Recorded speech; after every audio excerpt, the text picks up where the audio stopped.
Fala pessoal, esse é o Mestre Cash, aqui a gente discute sobre o futuro da educação com especialistas que inovam e geram grande impacto na educação básica do Brasil. Eu sou o Felipe Baldi, hoje eu tô sem o meu parceiro aqui, Alexandre do Bugras. Ale, tô sentindo aqui sua falta, mas você sabe que eu tô muito bem acompanhado hoje. O nosso convidado, ele também é mestre em reinventar a educação e ele é professor, engenheiro da segurança do trabalho. A gente vai falar muito sobre isso no contexto aqui de escolas. Eu estou muito feliz de você estar aqui hoje. Laílson, obrigado, cara. Satisfação toda minha, obrigado pelo convite. Agradeço a toda a sua audiência qualificada. Quero mandar um abraço já para toda a equipe da Reinventando a Educação, da Com Cuidado, o Paulo, né, nosso sócio, nosso amigo, Rafael Flori, Rafael Colavich e tantos outros educadores que fazem parte do grupo Reinventando a Educação. Eu quero saber mais sobre esse grupo, mas eu já quero fazer aquela pergunta porque eu fiquei muito curioso, na verdade. Claro. Quando a gente fala sobre saúde mental, quais são as profissões que mais são afetadas pela falta de saúde mental?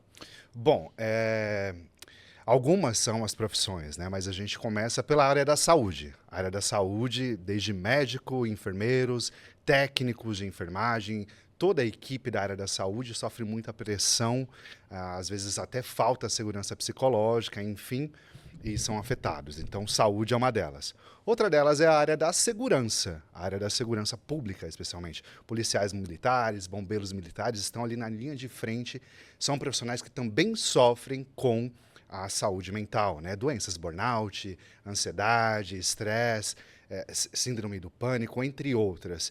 E, assim, é de se pasmar que a área da educação também ocupa um lugar muito especial nesse ranking. Então, todo o corpo diretivo, né, os gestores escolares, mas principalmente o educador, o professor de sala de aula, é um dos profissionais que estão adoecendo pelo trabalho. Por que os professores estão sofrendo tanto? Por que os professores estão com a saúde mental abalada? Assim, são vários os fatores, né? Eu vou trazer para o lado da segurança do trabalho.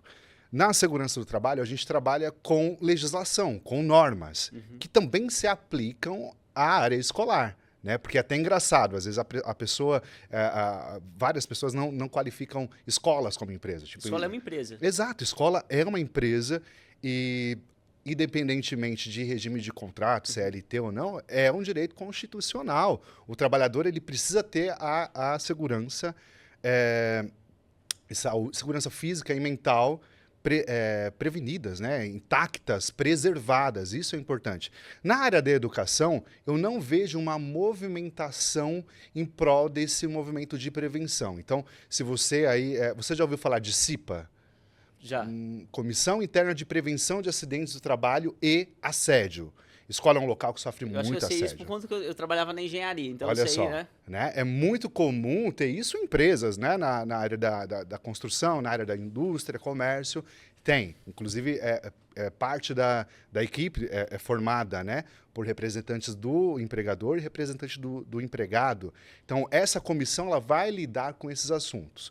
Fora isso, tem uma equipe muito especial de trabalho que a gente vai falar bastante de INR. Eu vou falar da norma regulamentadora NR4, que ela vai falar sobre SESMIT, Serviço Especializado em Segurança e Medicina do Trabalho. Esses profissionais que dedicam, né, o seu fazer na prevenção de acidentes e promoção da saúde física ou mental. Então, falta procedimentos, falta medidas de prevenção para que o educador, para que o professor ele exerça a sua função. Vários são os riscos a qual o professor está exposto, né? Por exemplo, ruído, agentes ergonômicos.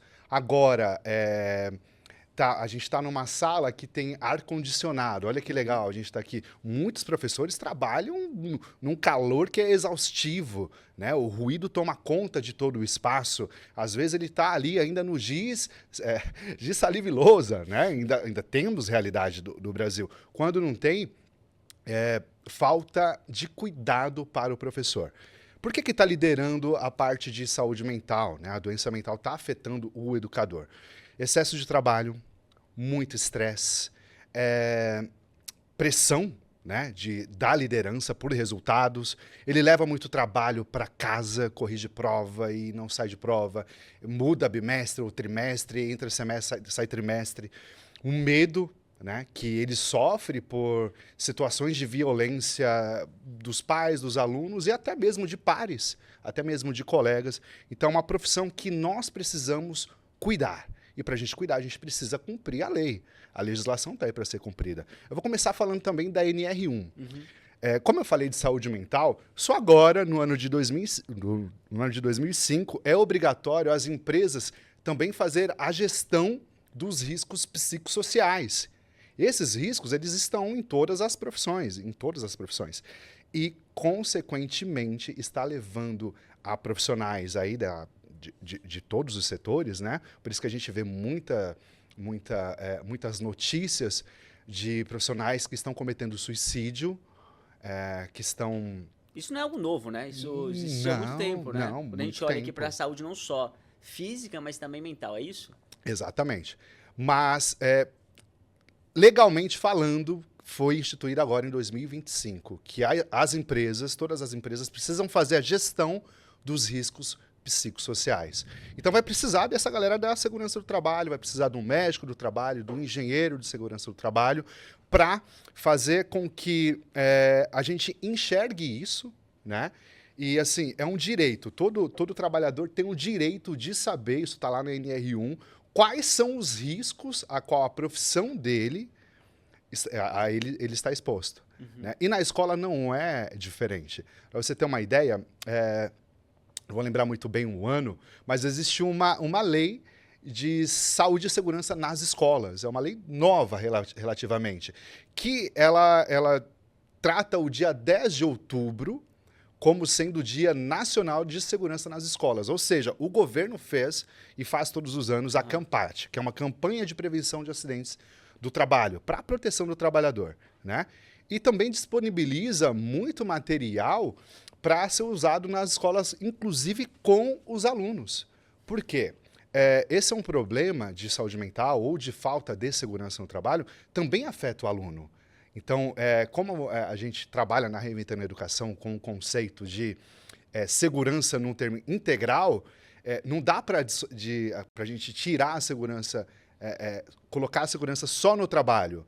A segurança, ela precisa estar com você desde o momento que você nasce, a sua vida inteira. Em casa acontecem muitos acidentes, na escola acontecem muitos acidentes, na escola não é diferente. Mas tem legislação para a gente aplicar. Acontece que há um desconhecimento ou até mesmo uma falta de intenção em cumprir essas normas para a prevenção da saúde do trabalhador. E falando do contexto que é a sua audiência, as escolas estão falhando muito, assim. Está deixando muito a desejar. Os números estão aí. Então... Tem situação crítica, às vezes, que acontece, a escola depois tem que correr atrás para resolver esse problema, porque ela não atuou de forma preventiva? Assim, vai apagar incêndio, né? As escolas estão apagando incêndios. Então, muitos professores afastados, principalmente por burnout, né? Que é muito crítico. Escola pública e particular? Pública e particular. Na escola pública, essencialmente falando, há uma época do ano, na escola particular também há uma época do ano em que os professores, principalmente, ficam sob muita tensão, porque é aquela parte, outubro, novembro, começa ali, será que eu vou ser demitido? É mesmo? Né? Será que eu vou continuar no trabalho? Então, eu preciso entregar, além de entregar, eu preciso ficar preocupado se eu estou seguro no meu trabalho. Então, a falta de segurança psicológica invade, né? A segurança psicológica é importantíssima nesse caso, porque eu preciso ser eu ali no ambiente de trabalho. Então, muitas vezes, os professores ou qualquer profissional coloca uma capa ou uma máscara para entrar na escola, entrar na empresa. Ali é uma pessoa, ali é uma personalidade que pesa, se sobrecarrega manter esse personagem por muito tempo. Consequentemente, ele vai ter problemas de saúde mental. Então, isso é um estado muito crítico hoje. Hoje isso é comum nas escolas? Muito comum, mas muito comum. Assim, eu só tenho um vídeo na minha rede social onde eu categorizo essas três profissões, né, essas três áreas, e coloco o professor no ranking. E a galera o professor está no top 3? Está no top 3. né? Tá no top De 3. profissões mais afetadas pela falta de saúde mental. Pela falta de saúde mental. Isso acontece porque a gente não está agindo na base. Então, até um comentário curioso de um dos professores colocou lá, o professor vai, sendo assim, vamos nos aposentar mais cedo. Não, a gente precisa resolver esse problema, porque tem gente se aposentando já hoje, todo sequelado. Verdade. Qual a qualidade de vida que vai ter após o trabalho, após na aposentadoria, né? Vai fazer o quê? Vai viver com a aposentadoria para comprar remédio? Para tentar se tratar? Né? Então, jornadas excessivas de trabalho, né? Jornadas excessivas. O professor, ele não tem tempo ali para cuidar da sua saúde física, né? A gente comentou antes que a gente já fez um exercício hoje, 5h30 da manhã, a gente tem esse privilégio de poder. O professor, muitas das vezes, não tem e não consegue. 7 horas dando aula? Já está dando aula. Ele não para, não tem um intervalo entre uma aula e outra. Então, tudo isso vai somando, vai sobrecarregando o seu fazer e, consequentemente, vai adoecer. Olá, eu falo com muitos professores e é muito fácil, às vezes, a gente se colocar numa situação deles, mas a gente não entende, de fato, a dificuldade. Porque imagina você dar aula e repetir essa aula para muitos alunos que estão desinteressados, né? Porque às vezes o cara, principalmente lá, estava com o celular, não estava prestando atenção no professor. Como que o cara fica sem ele ter esse, pelo menos, a consciência ali de que tem alguém querendo escutar o que ele está falando, né? É difícil, né? É demais, assim, né? E com base nisso, a gente precisa promover a questão também do autocuidado. Ele sabe que ele está numa situação de risco ali, né? Se a gente pegar, cada profissão tem a sua. Como a gente gosta de levar para as formações uma técnica de mindfulness, que é de você acalmar, a técnica da respiração, né? Sentar numa posição ali, e não precisa ser monge para fazer meditação, a gente sabe disso. Você pode fazer daí, agora mesmo, basta fechar os olhos, se coloca numa postura tranquila e... Como a gente faz essa meditação guiada, a gente pede para as pessoas fecharem os olhos, você pode fazer na sua casa, né, ou no seu local de trabalho, e respirar. Por um momento, prestar atenção um pouco no seu corpo, onde está sentindo dor. Presta atenção no ambiente, veja se o ambiente está ruidoso. Né? Se tiver ruidoso, faça isso aí na sala de aula com as crianças, apaga a luz um pouquinho, acalma elas. Você é o adulto da relação. Né? Quando muito no passado, a educação nos séculos passados, os professores ainda querem colocar ela, né, nos dias de hoje. E isso é totalmente, não cabe, né? Não cabe, mudou. Com o avanço da tecnologia, IA e tudo mais, o professor ele precisa se reinventar. E para ele se reinventar, ele precisa começar cuidando dele, da saúde dele. E ver como que ele pode ter uma qualidade de vida em sala de aula com os alunos e também demonstrar e ensinar os alunos também que eles precisam ter uma qualidade de vida. Porque daqui a pouco esse aluno ele sai da escola e os números estão aí, vários estudos indicam que a faixa etária entre os jovens de 18 a 19 anos que ingressam no mercado de trabalho já são altíssimas no que diz respeito a acidente do trabalho e também a afastamento por saúde mental. Porque esse jovem, na escola, ele sofreu também uma pressão absurda. Cobrança de prova, então tem que estudar, vamos ter o Enem, vai ter vestibular, precisa estudar para a prova, e tem que estudar. Sobrecarrega. Todo mundo está sobrecarregado na escola. Então a gente precisa parar e pensar o que a gente pode fazer para prevenir isso. Entende? Então... São vários os fatores, além dos riscos psicossociais, tem risco químico, físico e biológico, que podem ser encontrados em qualquer profissão. Né?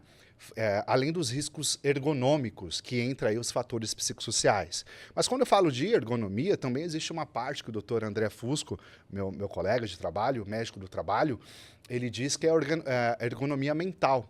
Né? Então, como que a gente está organizando a organização do trabalho? Né? Como é que está organizado a minha rotina de trabalho? Quais são os fatores onde eu estou sofrendo mais estresse?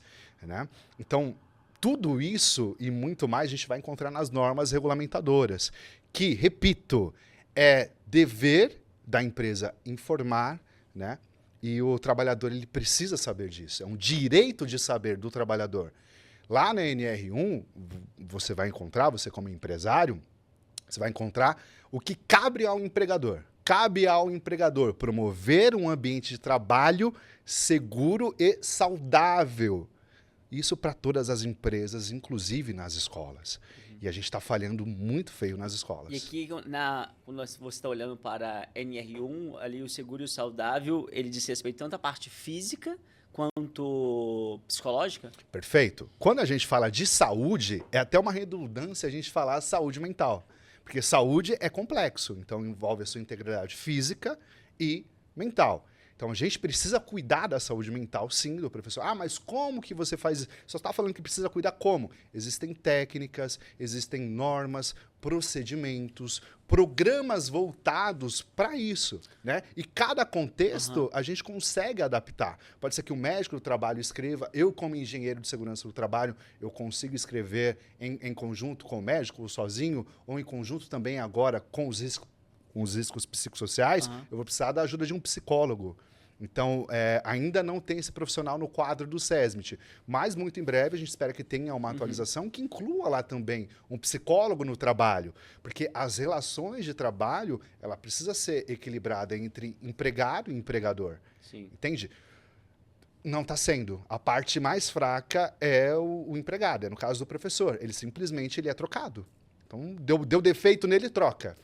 O que é uma burrice se a gente parar, você como especialista em finanças ou em matemática, eu vou te contar o que a gente conhece que é básico para a gente. A cada R$1 investido em saúde e segurança no trabalho, o retorno é de R$4. Então, se eu tenho um profissional afastado, eu vou ter que arcar, né, com esse profissional até ele ir para a Previdência Social. Se ele for afastado por acidente de trabalho, a empresa ela é multada pelo governo, o governo multa, então eu perco esse trabalhador, preciso repor essa peça e estudos indicam que pode levar de 5 a 6 salários desse trabalho para você suprir essa mão de obra. Isso vai lá o pessoal do RH para fazer entrevista, então perde tempo. O outro professor está ali, vai ficar sobrecarregado, tem que juntar salas, enfim, é uma loucura. Então a gente precisa pensar nisso que é básico. Sim. Eu preciso ter o trabalhador saudável, e a gente está falhando nisso. Olha isso, eu fico pensando aqui sobre o desafio até mesmo educacional de conscientização dos dois lados, tanto do empregador, mas também ali do professor, muitas vezes, de ele ter a consciência que ele precisa.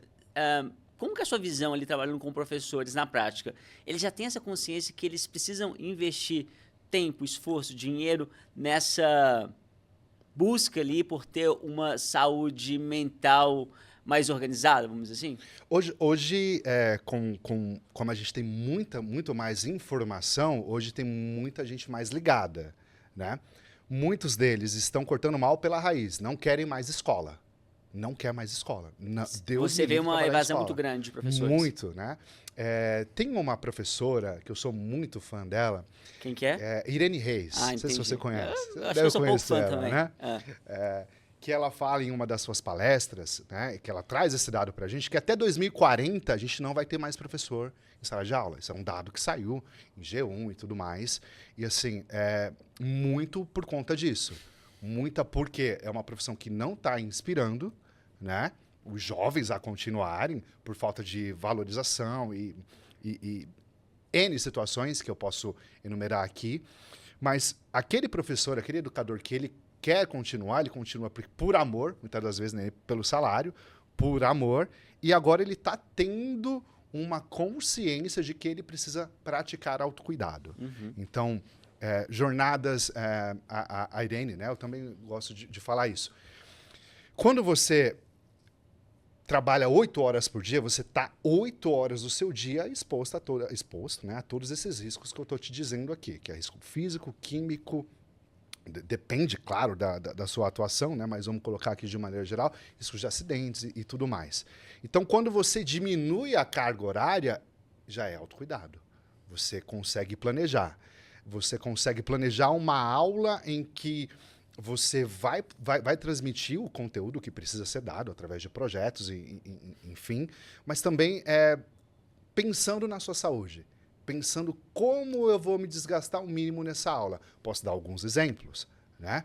O professor que que fica ali agachado o tempo inteiro no ensino infantil, né? Nos primeiros anos escolares ali. Ele precisa pensar na questão ergonômica, por exemplo, que envolve principalmente a má postura. Ele precisa pensar no tempo de fala dele, quanto tempo que ele vai falar. Isso é autocuidado. O tom de voz que ele vai utilizar é autocuidado. Ele precisa se olhar, fazer de fato uma não é uma máquina imersão. também, né? Não é uma de máquina. Dar aula ali, 40 é. aulas na semana. E sabe por que ele fica doente? Porque ele é apaixonado pela profissão. E estudos indicam que aqueles que são workaholic, né? A gente valoriza muito, workaholic, são essas pessoas que ficam doentes. Porque vai ali mascarando os sintomas que aparecem.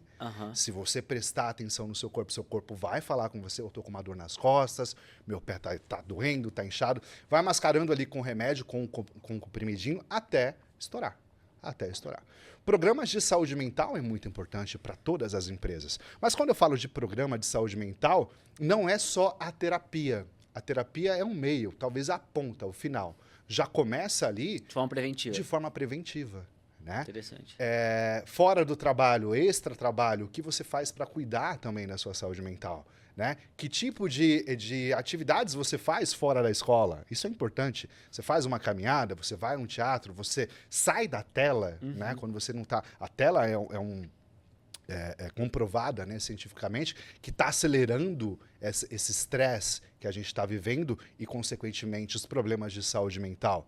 E a gente precisa conscientizar todo mundo. Proibir o celular nas escolas agora. E agora? Né? E agora? Por que a gente não agiu preventivamente? Né? Por que a gente não agiu lá atrás? E isso, Felipe, não é de hoje, como você mesmo disse. Desde os anos 2000 tem legislação para proteção da saúde mental. Muito antes até. Só que agora, com a NR1, as empresas precisam implementar medidas de proteção para a saúde mental. Mas você, enquanto professor, você também tem a sua parte. Você precisa fazer a sua parte, você precisa se cuidar. Não tem jeito. Em busca também, né? Exato. E, de repente, fazer escolhas difíceis. E quando eu falo isso, é olhar para você e ver se, de fato, se esse local onde você trabalha está te adoecendo, sai daí. Não tem jeito. Você vai precisar procurar outra coisa para você. Ou então sai da área.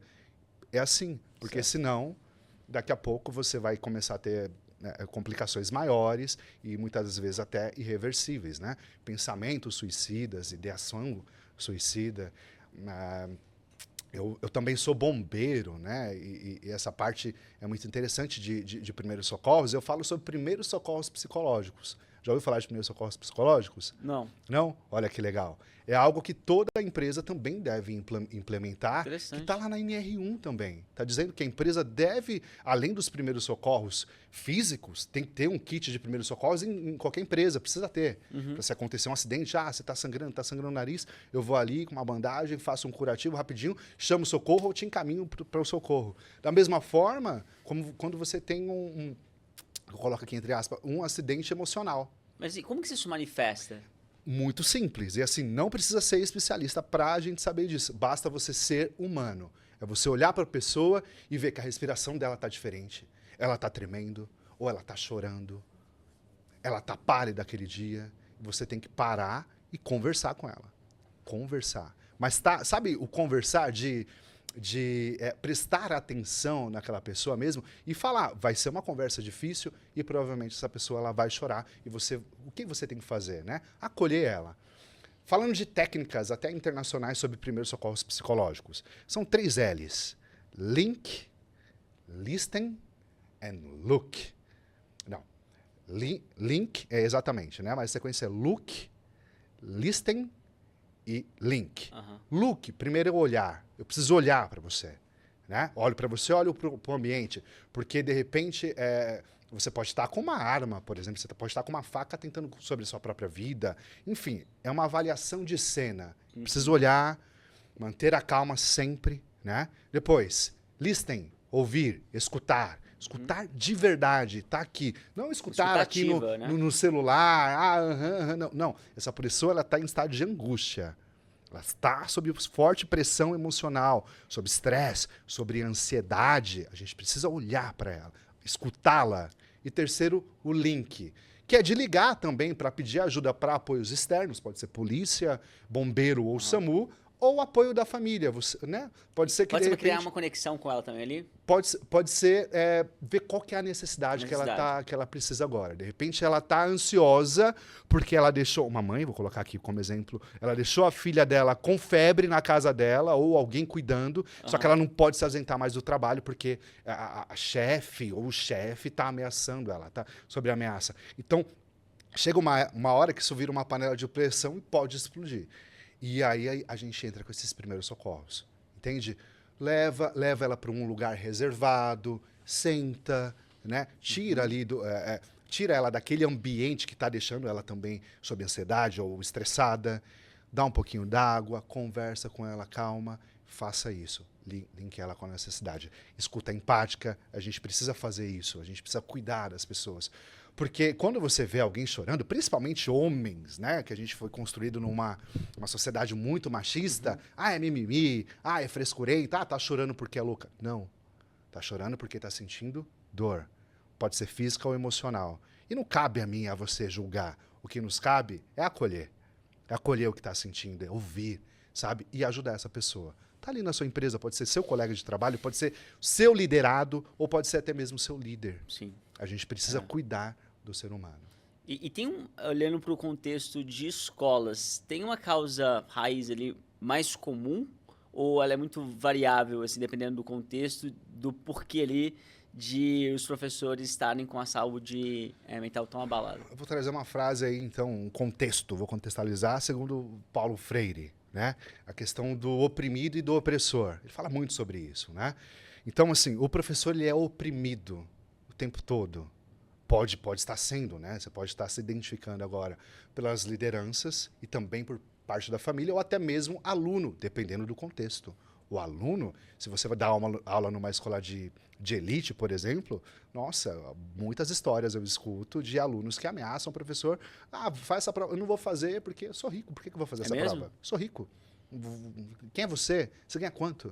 Tipo, essa pressão, essa questão de oprimido e opressor afunda o professor e coloca nesse estado de depressão, de ansiedade, de crises, de ataque de pânico e por aí vai.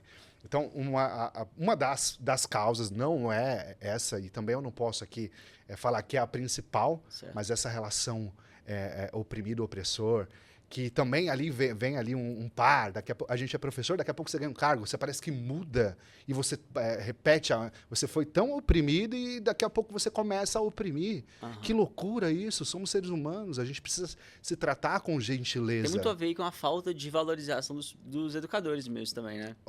Tá vendo? Se a gente for falar de valorização do professor, a sociedade não valoriza o professor. Entende? Não estou nem falando de questão de salarial, que é péssima, né? Em alguns cenários, assim, você fala, nossa, por que você é professor? Tipo, você ganha tão pouco, né? Então, você não é valorizado. Então, os pais, a família, a sociedade, você vê professor tirado sarro, como desrespeitado pela sociedade. E, assim, ao meu ver, era a profissão, ou é a profissão mais nobre que existe, porque dela vai sair todas as outras, vai nos formar enquanto ser humano. O nosso desenvolvimento, ele é formado, a gente não para de se desenvolver, né? E parte principal do nosso desenvolvimento enquanto cidadão, enquanto ser humano, tem muito dos professores, assim, demais, assim, são anos e anos na escola, né?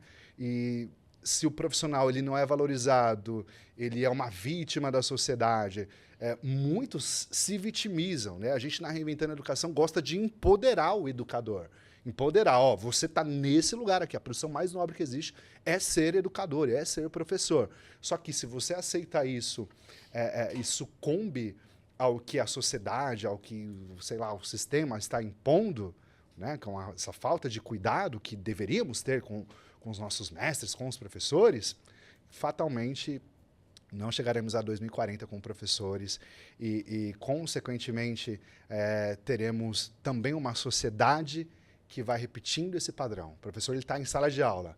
Se ele está com depressão, se ele está com ansiedade, se ele está com burnout, na frente do seu filho vai aprender isso. Se ele não é valorizado, ele se chega lá como um derrotado na sala de aula, enfim, o seu filho está vendo isso. E a gente sabe, a neurociência diz que a gente aprende por neurônio espelho. Sim. Então ele está, de certa forma, ensinando isso, passando isso também para as crianças. Quer ele queira, quer ele não queira. Então é uma situação complexa. Por isso que eu digo, a gente precisa implantar e implementar segurança e saúde nas escolas. Tem um profissional muito especial também, de todo o sucesso, que é o médico do trabalho, ele tem a sua participação fundamental, né? Mas eu gosto de destacar o técnico em segurança do trabalho. Ele é um profissional que sabe de tudo isso que eu estou falando. Ele tem o domínio sobre todas as normas regulamentadoras e pode ajudar a empresa a transformar o seu ambiente laboral. Posso falar aqui também de N situações que existam no ambiente que vai afetar a saúde mental do professor. Por exemplo, agora são épocas de enchente. Vários vídeos aí de enchente em escola. Imagina o professor, como que ele lida com situações de crise, com situações em que ele tem que tomar a decisão, né? Ou seja, uma situação também de incêndio. Como que ele vai agir? Será que ele recebe um treinamento adequado? Essa figura é importante. O técnico em segurança do trabalho, ele é um multiplicador dentro da empresa de boas práticas e promoção também de saúde física e saúde mental. Né? Então, são profissões que existem, precisam ser valorizadas para que a gente possa ter uma sociedade mais sadia e produtiva e feliz, que a gente consiga aumentar o bem-estar das pessoas também. Isso é importante. Nailson, olhando para o contexto de escolas, o que é a Lei Lucas? Eu fiquei muito curioso. Olha só, maravilha. Lei Lucas, né? Vamos lá. Imagina que você é professor, vou te colocar na posição de professor, e tem uma saída escolar, né? E tem uma saída escolar, uma excursão escolar, que você vá para um sítio, para um parque, uma sala pedagógica que seja. E nesse momento, as crianças são responsabilidade de todos os profissionais ali que estão levando essas crianças para o passeio, né? E imagina que uma criança se engasgou com um pedaço de lanche. Esse engasgo, ele evoluiu para uma parada respiratória, depois para uma parada cardiorrespiratória. E o que você fez? Você é o professor e você está ali naquela cena, né? Não souberam realizar os primeiros socorros, que é uma manobra de Heimlich, né? Uma manobra de desengasgo, que é fazer uma pressão aqui no abdômen, aqui no diafragma, para poder expulsar aquele alimento. Seguida de uma massagem cardíaca, popular massagem cardíaca ou RCP. Não foi feito isso e essa criança morreu. Como que você, como educador, fica? Como que você, professor desse aluno, Me sentiria culpado. fica? Culpado. Você levaria essa culpa para o resto da sua vida, né? Como é que morre? Impotente ali, né? Imagina você tendo que dar a notícia de que seu aluno morreu para a mãe desse aluno. Essa é a história da Lei Lucas. E essa história que eu contei, ela é real. Aconteceu com o menino Lucas Begali, Zamora. Onde foi isso? Aqui no interior de São Paulo? São Paulo mesmo. E a família criou uma página na internet após o luto, né? A mãe ficou, nossa, único filho. E a tia, que é a Andréa, criou uma página chamada Vai Lucas. A partir daí iniciou-se um movimento com políticos e população e tudo mais, e criou-se uma lei. Foi com um lanche mesmo? Com um lanche, um pedaço excursão. de lanche, que ingeriu ali, todo mundo bem. Então, no dia a dia, no comum, que pode acontecer na sua casa, inclusive. Caraca, né? Pode acontecer em situação. qualquer lugar.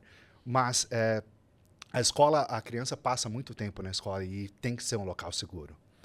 Então foi implementada a Lei Lucas como uma lei federal em que escolas e locais de recreação infantil devem treinar parte dos seus profissionais em noções básicas de primeiros socorros.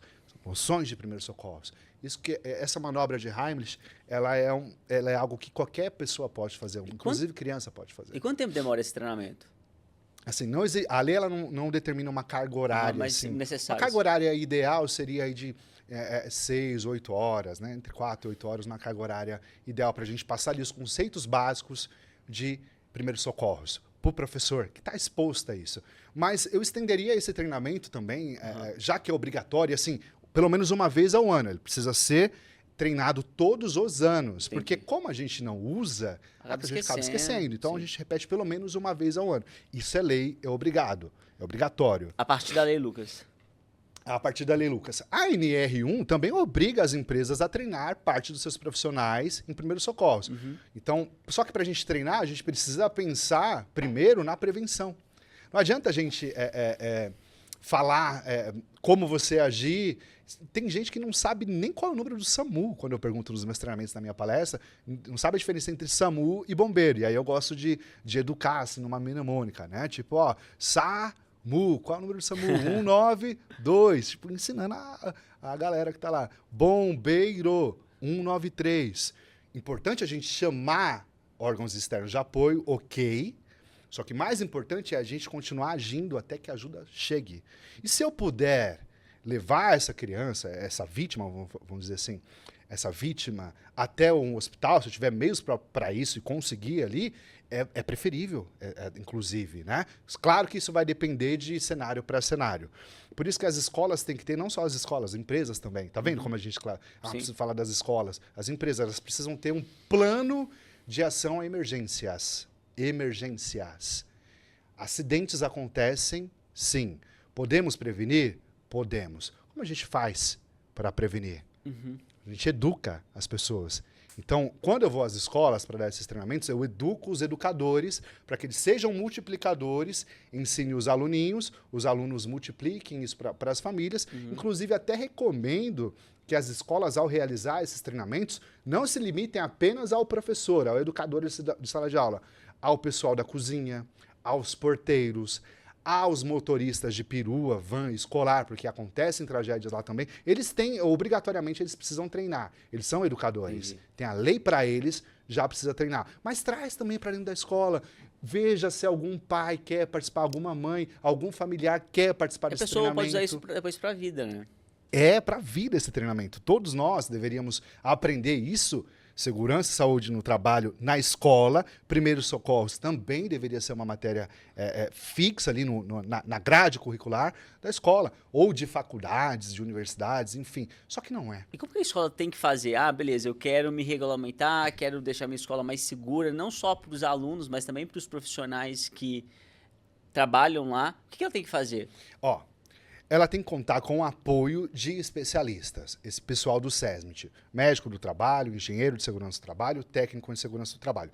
Pode ser fixo, um profissional fixo da empresa, tem uma tabelinha para isso, mas ele pode ser fixo ou contratado. Pode contratar uma consultoria, inclusive vou aproveitar aqui, se você quiser se regularizar na Lei Lucas ou em segurança e saúde no trabalho, riscos psicossociais, a nossa consultoria do Grupo Reinventando a Educação, que chama-se A Com Cuidado, nós trabalhamos com isso, adequamos, treinamos, educamos a toda a sua empresa, a gente deixa você, enquanto empresário, você vai atender toda a legislação de saúde e segurança no trabalho. Sabe, o Ale, que é o meu co-host aqui, ele sempre faz o pitch da empresa. Como ele não está aqui, eu vou tentar agora fazer. Então você, dono de escola, mantenedor, que quer deixar a sua escola mais segura, não é isso? Quer se regulamentar ali com toda a parte da segurança física e mental dos seus colaboradores, tem que procurar o que é a Reinventando a Educação. Exatamente. É isso? Exatamente. Não faço tão bem quanto ele não, mas tô aprendendo. Tá ótimo. Nos procure, manda uma mensagem lá que a gente vai ter o maior prazer de atender e promover a saúde, promover a vida. Eu gosto de falar muito sobre vida, né? É importante a gente falar sobre vida, que a vida ela merece ser vivida com alegria, com saúde, que tenhamos longevidade, né?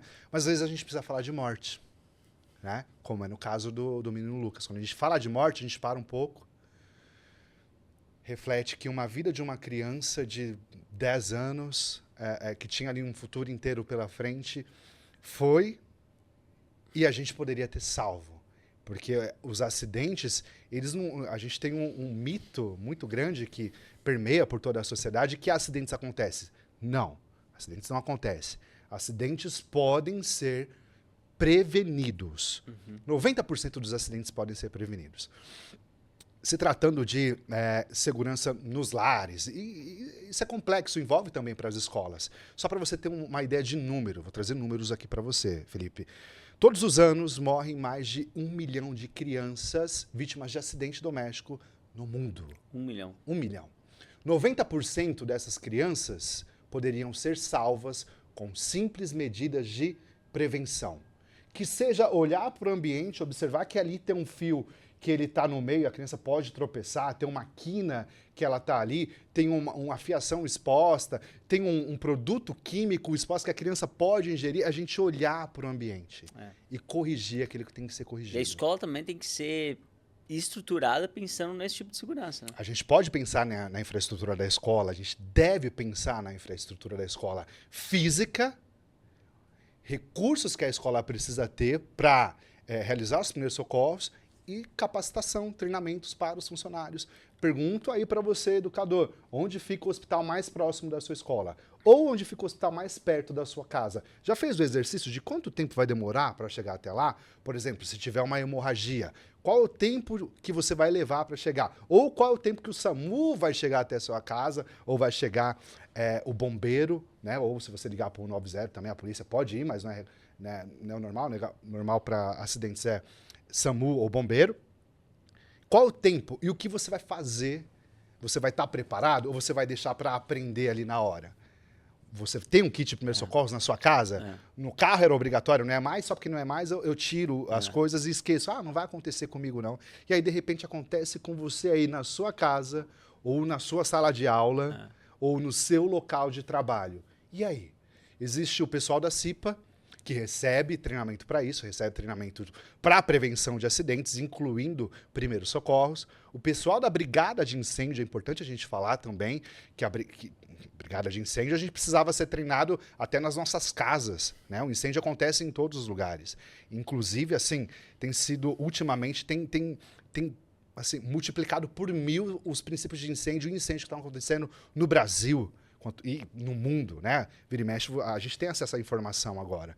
E a gente precisa não terceirizar isso para bombeiro ou terceirizar para SAMU, mas sim, enquanto sociedade, enquanto ser humano, a gente precisa estudar, se capacitar, se preparar para que, se acontecer algo, você saiba agir até que chegue a ajuda externa. Não terceirizar para os bombeiros, que são heróis, pessoal do SAMU é herói, polícia militar também, são ali linha de frente, que eu falei para você que também esse pessoal está com a saúde mental muito afetada, justamente pela quantidade de ocorrência que eles atendem durante o seu plantão, durante o seu dia, ou até mesmo quando não está trabalhando. Né? Então, a gente, enquanto sociedade, a gente precisa olhar para isso e entender que a gente pode prevenir tragédias, a gente pode prevenir acidentes do trabalho, a gente pode prevenir doenças que afetam a nossa saúde mental. Agora, também nesse ano, assim, é histórico, isso é maravilhoso a gente falar sobre isso, burnout tem um CID próprio e entra como doença ocupacional. Toda vez que há um acidente do trabalho, você que é trabalhador, CLT, é importante a gente destacar isso. Mas é só para CLT? Isso porque CLT é segurado do INSS. Né? Dependendo, ele vai receber um auxílio ali, doença acidentário. Então, ele vai receber ali um seguro do Instituto Nacional de Segurança Social, que é o INSS. Por acidente de trabalho, só no ano de 2023, que é o dado que a gente tem, mais de 500 mil acidentes do trabalho, mais de 700 mil acidentes de trabalho, vamos colocar assim. Né? Com CAT, com afastamento, comunicado de acidente de trabalho. Desses 700 mil, aproximadamente, mais de 2.700 vidas terminaram. Perdemos. Trabalhadores. Saem das suas casas para trabalhar, seja em qualquer trabalho, né? Em qualquer ramo de atividade, e não voltaram. Então, perdemos essas vidas. Se a gente multiplica isso pelos últimos 10 anos, olha o número que a gente chega, números astronômicos de acidentes com afastamento, sem afastamento e também óbitos, morte. O trabalhador sai para trabalhar e morre no trabalho. E a gente não pode deixar isso acontecer. A gente consegue prevenir.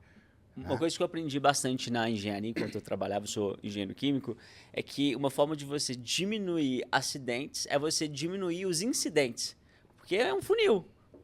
Né, se você consegue ali visualizar, está acontecendo alguma coisa, e aquilo pode ser levado a um acidente, deixa eu tomar alguma medida aqui para prevenir e até mesmo diminuir ali os incidentes.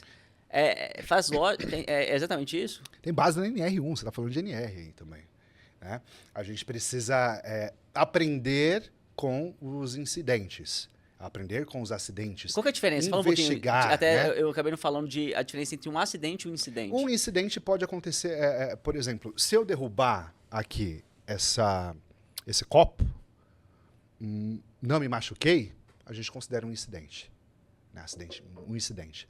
Se eu derrubar esse copo e cair no meu pé, aí houve uma vítima. Eu fui vítima de um acidente. Normalmente assim.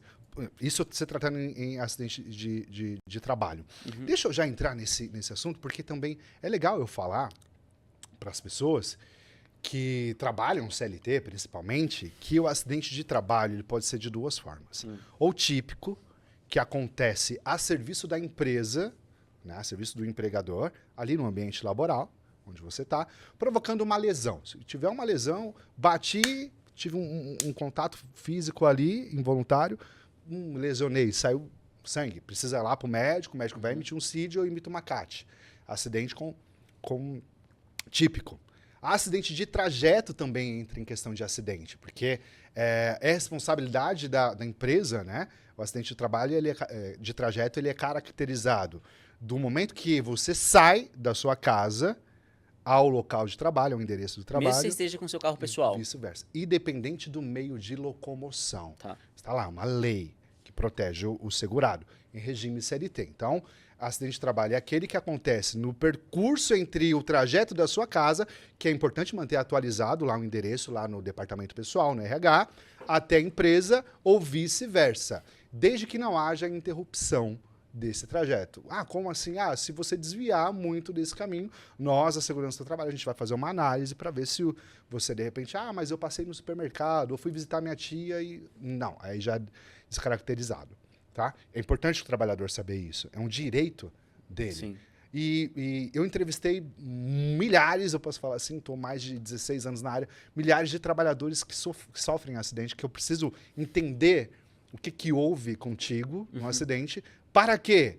Para que não aconteça de novo, para não acontecer com outras pessoas, para que esse acidente não se repita, para a gente aprender com esse acidente. Só que o que acontece? O trabalhador, quando ele sofre um acidente, Felipe, ele tem medo. E muitas das vezes ele não fala que ele sofreu um acidente. Então esse número ele é subnotificado. Quando eu vou entrevistar ele, a primeira coisa que eu faço é: Felipe, sofreu um acidente aí, esse daqui é um procedimento padrão da empresa, fique tranquilo, você não vai ser mandado embora. A gente vai bater um papo aqui que eu vou investigar para tentar chegar na causa raiz desse acidente, para a gente tratar esse acidente, a gente eliminar esse risco. Entende? Para a gente aprender com o seu acidente. Fique tranquilo, dá uma aguinha, num ambiente ali reservado, um bate-papo e deixo ele confortável para isso. Algumas empresas já não. Algumas empresas mandam embora, de fato. Né? Mandam embora. E assim... tratam o trabalhador assim, de uma forma desumana. Isso é péssimo, né? Isso é péssimo. Burrice, de novo, burrice do empregador. Burrice. Porque se ele perde um trabalhador, ele gasta muito mais para repor. É só prejuízo, né? Para repor. A reputação da empresa não fica legal quando tem muito acidente. Se cair na mídia, então, a indenização que ele vai ter que pagar para esse profissional, os custos eles só elevam. Então, investir em saúde e segurança no trabalho é uma saída muito inteligente para as empresas. Você pode ver que empresas multinacionais têm lá o quadro do SESMIT completo, todo mundo lá trabalhando para prevenir, porque gera lucro para as empresas. Né? Então, seja em questões legais de não pagar multa, de não ter indenização, seja parou para pensar na sua empresa se morre alguém por acidente de trabalho aí no local da sua empresa? Ou se, né, vamos levar para duas vertentes aqui. Ou se comete um suicídio dentro da sua empresa. Como é que você vai lidar com isso? Como que você Cara, vai... eu já passei por uma experiência... Conte-me. Acho que não vou nem entrar muito assim, mas que ficou um pouco próximo dessa situação. Depois eu fiquei sabendo dessa situação com a mãe da menina que estava envolvida. E, cara, eu fiquei muito mal e eu fiquei Depois eu falei, cara, deixa eu tentar pensar nessa situação aqui, se de fato isso tivesse acontecido, como que eu teria me lidado, e eu acho que eu estava muito pouco atento aos sinais que eu estava tendo. Tipo assim, não tinha como eu descobrir a situação, foi uma situação que acabou ocorrendo e que não me envolvia diretamente, mas envolvia as pessoas que estavam na empresa. E aquilo foi muito ruim, porque você acaba ficando numa situação de culpa, como a gente estava falando ali, de cara, como que eu não percebi isso? Então, como é que você vai dar notícia para a família? Exato. Então, foi uma situação muito difícil que eu tive que lidar. Então, por isso que eu acho que é super importante esse investimento das escolas, empresas, nessa prevenção, né? Porque depois, no fim do dia, o preço é muito alto que tem que se pagar, né? Demais, como você deu o exemplo ali, né, do Lucas, né? Que faleceu. E eu acho que esse é um bom exemplo, assim, para as escolas. Laílson, a gente está chegando no final. O papo foi difícil até por um lado, assim, que é um papo quando a gente fala de morte, consciência, né? Mas é super importante também para a gente trazer relevância para o tema, porque é muito fácil a gente ignorar quando é algo que não acontece de forma frequente, né? E queria que você desse uma mensagem final ali para as escolas que querem se reinventar pensando na educação, porque uma forma de se proteger, uma forma de deixar um ambiente mais seguro, faz parte também de reinventar a educação, né? Com certeza, com certeza. Então você, gestor escolar, dono de escola, mantenedor de escola, que quer se reinventar, quer transformar os seus espaços de trabalho, além de mais seguros, mais saudáveis para os seus trabalhadores, diretores, gestores, pessoal da cozinha, pessoal da portaria, principalmente para o professor, para o educador, invista em saúde e segurança no trabalho. Invista na CIPA, invista em capacitação e treinamento, invista em programas de saúde mental. Podemos te ajudar, se você quiser, com cuidado, né? Somos especialistas nisso. E você vai estar... incrível falar isso, você investe nisso, ainda você vai ter o retorno, o lucro ainda vai ser maior, você vai aumentar a produtividade na sua empresa, você vai ter colaboradores mais felizes, ambientes mais saudáveis e, claro, vai melhorar a sua reputação, a sua imagem vai ficar bem na fita. Então, invista em saúde e segurança no trabalho. Esse é o caminho para a gente cuidar da segurança física e mental de todos nós. Líderes, trabalhadores, enfim, esse é o caminho e eu espero que você consiga ter essa consciência e faça o que tem que fazer. Além de ser lei, tá? Então, cumpra a lei. Verdade. Laílson, como as escolas ou profissionais, empresas conseguem te encontrar? Olha aí que maravilha, né? Claro que o principal é @reinventando a educação, do Grupo Reinventando a Educação. O meu pessoal é Laílson Lima EST, de Educação em Segurança do Trabalho, que a gente precisa ser educados em segurança do trabalho. Então, quem quiser me encontrar, só mandar lá uma mensagem no direct, a nossa equipe vai ter todo o prazer de responder e eu também respondo lá, fiquem à vontade. Laílson, muito obrigado pela oportunidade, é um tema que eu sabia pouco e tenho certeza que vai trazer muito significado, conhecimento para as pessoas que estão ou estando pela primeira vez ou também tinham um pouco de conhecimento como eu. Adorei, muito obrigado. Eu que agradeço, parabéns pelo podcast, MestreCast, enfim, um abraço para toda a sua audiência que é mega qualificada e que vocês tenham muito sucesso e prosperem demais nos projetos de vocês com saúde e segurança. Amém. Reinventando a educação. Valeu demais. Obrigado. Valeu.